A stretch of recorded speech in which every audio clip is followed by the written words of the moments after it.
Your wood chipper is eating itself alive right now, and the machine gives you almost no warning before the damage becomes expensive. Every time you fire it up and feed brush through that hopper, a slow failure builds inside, and the fix to stop it costs $12, while the repair bill for ignoring it runs into the hundreds. Nobody talks about this when they sell you a chipper, but there is a set of bolts inside that machine holding the cutting knives to the disc or drum, and those bolts are under enormous stress every single time the engine runs. The spinning disc generates tremendous force, the knives slam into wood thousands of times per hour, and the whole time that is happening, those bolts are quietly losing their grip. Vermeer, one of the biggest chipper manufacturers in the world, put this in writing in December of 2024, and their application specialist Cole Chestnut said it directly. Every time you torque a knife bolt and retighten it, the clamping force that bolt can produce drops. The bolt grows weaker each time you use it, which means you can tighten it to the same spec you always have, and it still cannot hold the same load it once could. What follows that is a knife that starts to move. Not much at first, just a little looseness you cannot feel from the outside. But that looseness creates more vibration. And that vibration does two things simultaneously. It beats on every component in the machine, and it allows the knife to shift further with every rotation. Bandit dealers describe what waits at the end of that road, and their language is not subtle. A loose blade can exit the chipper at full speed, and that is not a blade flying off in some controlled direction. That is hardened steel leaving a spinning machine at full operating velocity. Bandit's position matches Vermeer's exactly.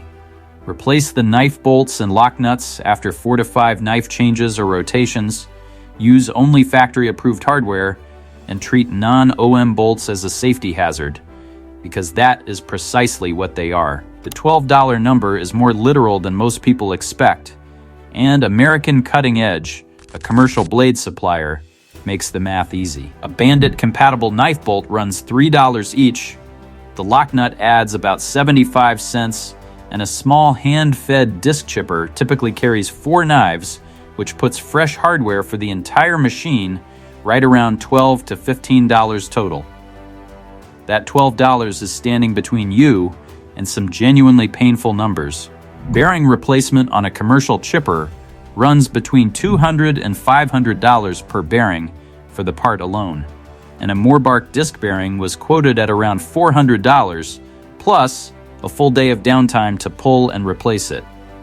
A set of Bandit Gen 3 blades runs from around $200 to $350 for a 4-knife set, and a 25 horsepower prosumer machine like the Vermeer BC700XL lists between $15,000 and $18,000 new. $12 in bolts versus those figures is not a close call. Understanding the sequence of damage is what makes this stick, because the failure does not arrive all at once. Dull blades are where it starts, and for a homeowner running a consumer machine, blades typically need attention somewhere between 25 and 50 hours of use on a single-sided knife. In commercial tree service, that number can drop to 8 or 10 hours. When blades go dull, the machine stops slicing wood cleanly and starts tearing it instead, which loads the engine harder, drops throughput, and sends increased vibration through every component downstream. That vibration reaches the knife bolts, and stress cycling is what destroys fasteners over time.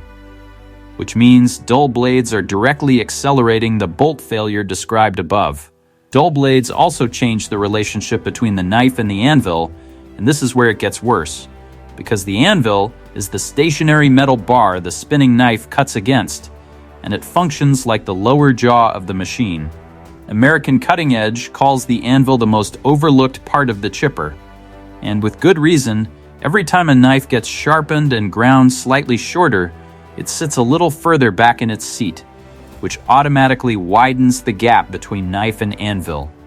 Nobody resets that gap. The chipper starts producing stringy chips and excessive dust. The feed rate drops. and the vibration climbs higher throughout the machine. The vibration cascade eventually reaches the bearings, which are the precision components that allow the disc or drum to spin at operating speed without destroying the shaft. Bearings do not fail all at once. They wear. The balls or rollers develop pits, the races develop grooves, the bearing runs hotter than it should, and the heat breaks down the remaining lubrication, which accelerates the wear, which generates more heat.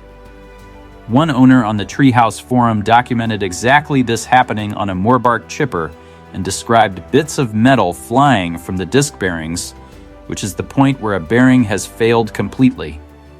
The machine sat idle, and the repair bill reflected it. Owners running a consumer-grade gas chipper at home face a version of this same problem, and the fix lands in the same price range. Most fuel in the United States contains up to 10% ethanol, and ethanol is not the enemy of a running engine, but it absolutely destroys an engine that sits. Ethanol attracts moisture, degrades over time, and separates from the gasoline it was blended into. And what it leaves behind in a carburetor after a winter or even a few weeks of non-use is a sticky varnish that clogs the small passages the carb depends on to function. Small engine mechanics consistently report that the majority of repair work coming through their doors traces back to fuel-related damage from stale ethanol gas, and a carburetor cleaning or rebuild on a basic consumer machine can cost more than the machine is actually worth.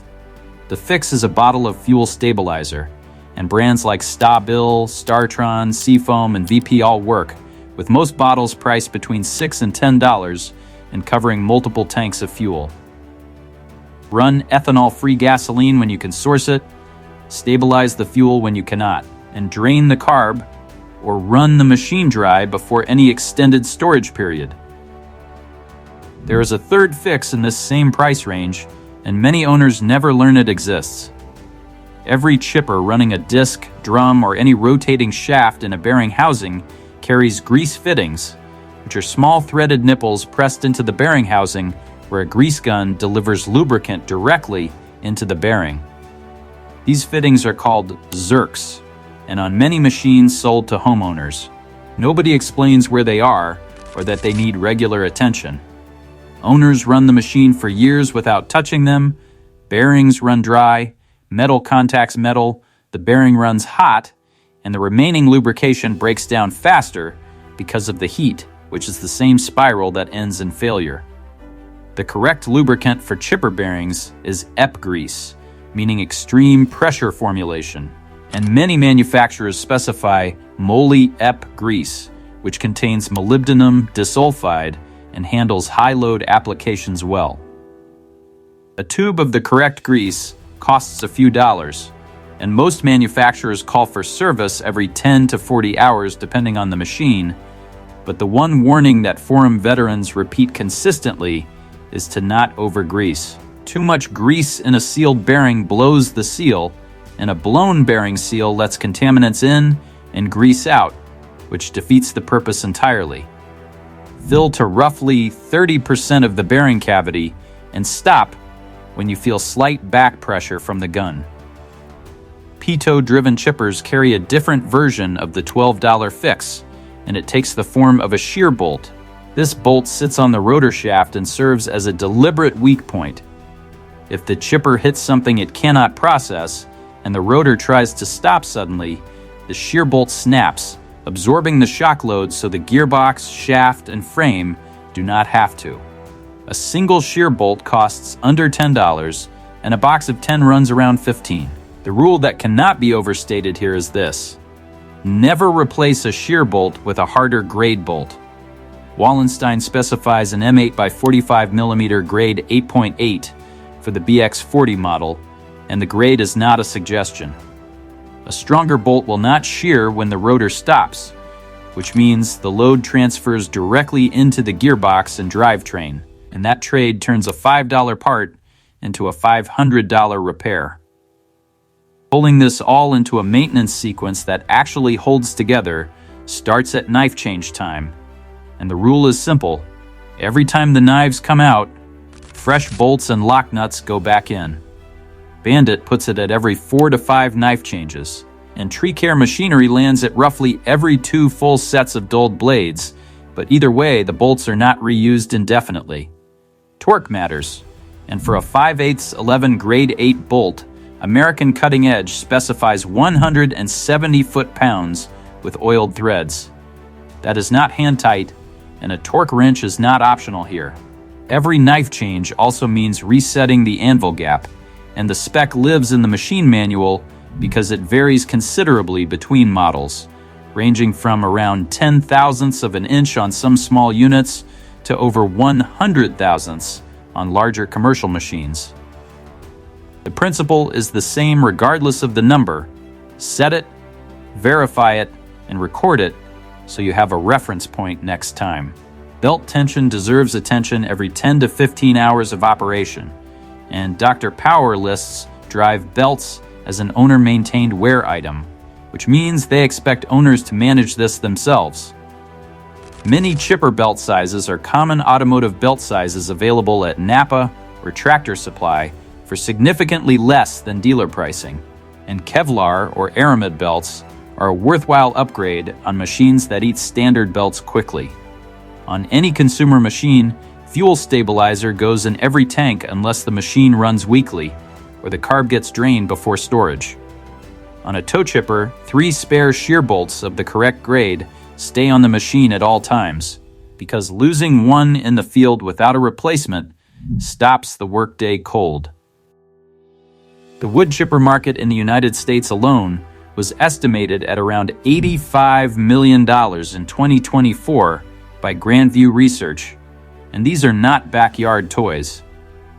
Around 1,200 to 1,300 emergency department visits per year in the United States involve wood chippers or shredders, and the majority of those injured are homeowners, not professionals.